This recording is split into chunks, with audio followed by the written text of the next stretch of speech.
শ্রীকৃষ্ণ যখন দেহত্যাগ করে তার সৎকার করার পর পাণ্ডবেরা তার নাভি খুঁজে পায় না।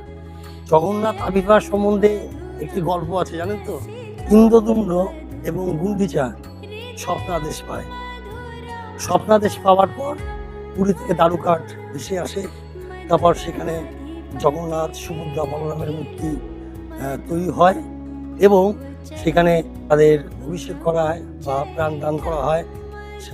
যেটা আমরা বলি স্নান উৎসব, সেটা হচ্ছে ওই মাসের পূর্ণিমা তিথিতে। তারপর থেকে 9 দিন চলতে থাকে উৎসব, মার বাড়িতে থাকে।